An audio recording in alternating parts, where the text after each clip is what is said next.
Yes. Ah, good morning, good afternoon, and good evening kung gabi man kayo manonood. Ah, baka ang gagawin.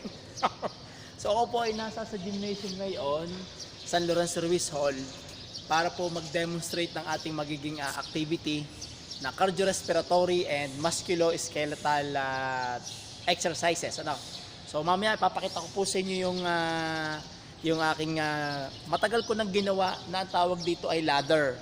So by the way, the name of our activity is plyometric exercises. Plyometric exercises. Look on the screen.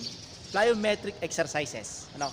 So as I have mentioned to you last time, ito po ay continuation ng ating movement competency skills. Yung mga ginawa nyo nung midterm, ang pinaka-highlights po niyan ay di itong ating semifinals na through plyometric exercises, we can enhance our cardiorespiratory and of course, our musculoskeletal. Ano?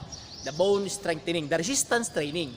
Kaya, ngayong umaga, ngayong araw na to, I will demonstrate to you as much as I can the 24 kinds of plyometric exercises. I will divide those 24 into 3.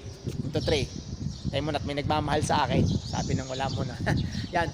So, I will divide those 24 into 3. So, 1 to 8, part 1, and then part 2 ay 9 to 16, and then the rest is part 3, 17 to 24.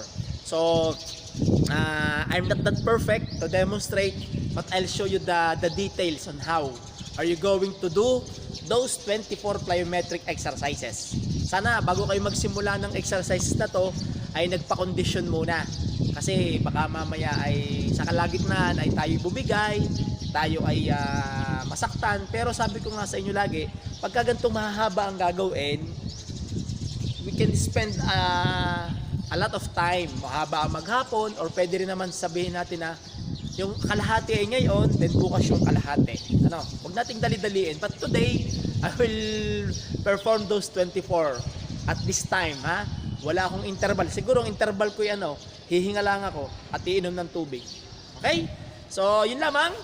And then, watch out. Okay, watch out. Sige po. See you on my next video. Bye!